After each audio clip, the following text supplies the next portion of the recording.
All right, so RLCS will be starting up soon. Exactly, no, not that date. Top 16 will be starting November 21st, 2025. But yeah, that is RLCS 2026 still, so maybe a bit confusing. But yeah, we'll be starting up in 2 weeks, so that's pretty cool. No, not 2 weeks, literally next week. So yeah, there we go. Yeah, regionals, the format seems to be identical to before. I do hope that there's maybe a slight difference in how, let's say Regional 1, Karmine Corp wins, and then Regional 2, Karmine Corp go 3-2 in Swiss. I do think they should still be number 1 seed for the group stage. For me, Swiss is essentially the qualifier. So once you make top 16, I think you do have to seed it based on last event and not based on how exactly the qualifier went.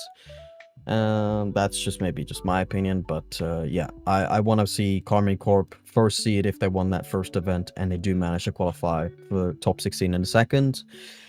Maybe they will do that, I don't know, but I definitely do want to see it done that way, and it was not last season to my knowledge. Then for event 1, for each split, and there's 2 splits, there's going to be a weird thing where the top 4 of EU and NA qualifies for this kickoff weekend, where one team qualifies straight to the major, given whoever qualifies for the major through here probably would qualify anyways, but this does give an extra spot to a region. So this is just like a gauntlet bracket. You can kind of see, maybe I should zoom in a little bit more so you guys can see that a little bit better. But yeah, there you go. And this does mean that there's an extra spot for whoever wins, whichever region wins that event. And that's only based off, you only qualify for that based on Regional 1, and based on the winner of that then qualifies for the major. So EU can come in with 5 teams, or NA will come in with 5 teams. That being said, it does take away OCE's second spot, which is understandable. OCE, they haven't done really that well, other than that World Championship result, so, and for a long time as well, so it makes sense. That being said, I do think this event is a little bit gimmicky. After all, you're giving an extra spot to a region based on who's got the best team, not who's got the most depth, right? We're not seeing, how does EU4 do in this event, how does NA4 do in this event. We're looking at who's the best team. So it's this weird thing where we test who's got the best team, and then based on that we're going to add an extra team from that region. It makes some sense, but I don't think it makes a whole lot of sense. I think it's a little bit gimmicky, especially with Mina and Sam not present on this at this event, and there's no prize pool outside of just qualifying for the major. So a little bit gimmicky in my opinion. Weird experiments that RLCS keep doing. They like experimenting with their formats and a bunch of other stuff, rulings apparently as well. And that's another big thing I should mention that I have not mentioned so far, is we do have a 1/3 rule for RLCS. So you can have one player that doesn't have residency in wherever they're playing. So if you do reside in SSA, then you can have only one import on your team. If you play in SSA as well, of course. Then, which is a good change, by the way. I still would have preferred all 3 players having to reside from their location. But I guess it's still fine. Not that it's a compromise from RLCS's perspective, because they still have to pay the same amounts to check people's nationalities and, check people's residencies. So, 3/3 or 2/3 local would have been the same, cost for RLCS.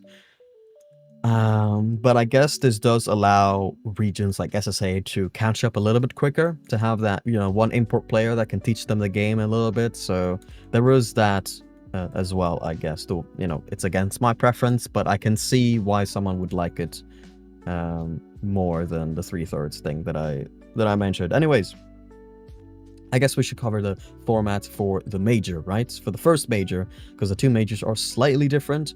We have got 4-team groups into AFL bracket. AFL bracket, I think, is pretty good, so that's fine. Or even that's good. The brackets, though, I'm gonna be honest, I feel like it's not as good as GSL. I think I'm looking at the wrong one here. Yeah, GSL group stage here, double elim, 2 groups. You get 8 teams to go through. I like that more than I do like this. In groups, you can have series that don't matter. In groups, you can have weird tiebreakers. Like, I don't like seeing a team that beat the best team get knocked out because they lost against a team that's tied with them. I prefer to seeing game difference, for example. I think that's just ends up being more fair. More exciting, I suppose, is, you know, that direct confrontation. As you can see here, match record against tied teams. I guess that is more exciting. But in comparison to GSL, where it's both exciting and fair, I feel like it just loses out. So again, I think this is RLCS wanting to experiment for no real reason. You know, this ties into the AFL bracket just as well as the GSL brackets do here, the GSL group. So why they're doing this, I don't really know. So yeah, I don't think it's as good as last year. Oh, I say as last year. Last year they did Swiss into GSL, or Swiss into AFL, sorry.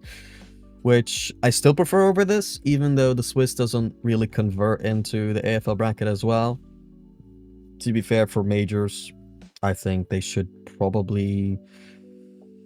For majors, I think you can either do Swiss into top 8 single elim, or I think you could also do the GSLs into the AFL.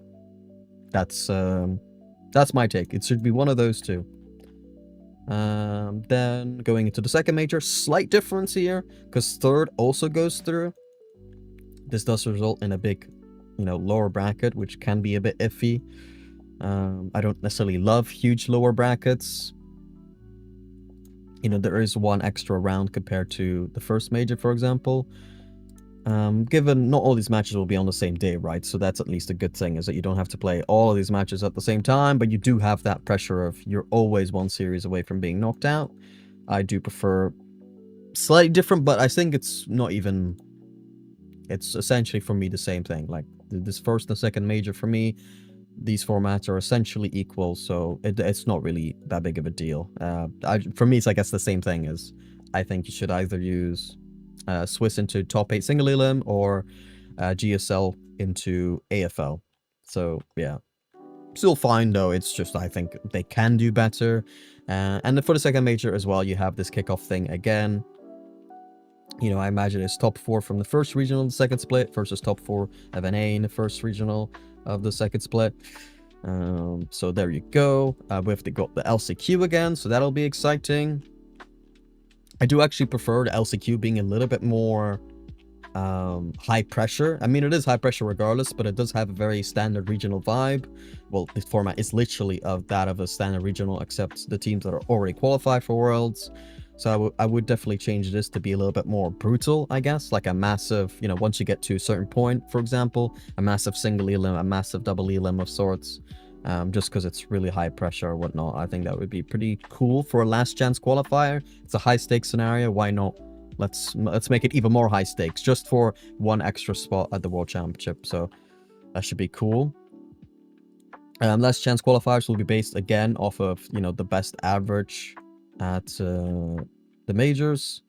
And that being said, that does allow OCE, because they only have one team now. And like I said, I didn't like last year how it was the average of how every region did. I think they should kind of look at the bottom team, like the bottom performing team of every region, and see how they do. But yeah, whatever. It is basically the average of how every team does of their region in the majors. So this does allow OCE to have a bigger chance at making that top 4. Because, for example, Europe, if they do, you know, for example, make that 5th spot through that, you know, regional 1 LAN thing that they're doing in Copenhagen, maybe that'll allow the 5th team to enter, and that'll turn down their average below the top 4 regions. I don't imagine that's going to happen, but I can definitely see NA maybe even dropping out, for example. South America can drop out. If OCE have one team and that team does really well, they can definitely sneak into that top 4. Without a doubt. I want to see really quickly how they did last time. Yeah, 6th only. So maybe if you get rid of that OCE, worst performing OCE team, they get a bit closer, and then they have to just also get really good results, right? That first OCE team, which last year didn't really happen except for Worlds, but maybe this time it will. And if it does, OCE can get their second spot back. So yeah, that should be somewhat exciting. Other than that, let's look at the Worlds format as well. Let's see, we do have play-ins, and oh my god, we have the groups again. Seems like it's the Major 2 format that they use, the Paris format. No, not Paris, is it? Oh yeah, it is Paris format. Paris Major, they're using that one again here for Worlds. Like I said, I think there's just a better solution to this than this format, but I don't think it's bad, right? It's fine. It's fine. It's doable. I don't like the tiebreakers that they're using. It makes the groups more entertaining, but like I said, there is a better solution to this, in my opinion, like the GSL groups. Yeah, that's fine. Overall, is it an improvement over last year? No, I'm gonna say last year was probably that's maybe going to be the best format we've ever seen, or ever going to see in RLCS, maybe even. But yeah, I don't know why they're using groups so often this year. They're using it everywhere. I guess they're making it different every year. You know, one year is going to be groups, next year is going to be a bunch of GSL brackets, and the next year is only going to be Swiss. I don't know. I don't know what they're doing. They're just changing it up. But I guess it is, necessary to change things up as well. But I don't know. I thought we were experimenting to get to the right format and then try to not deviate from it too much. But it seems like we're experimenting for the sake of experimenting, not just trying to find what people like. So, yeah, whatever.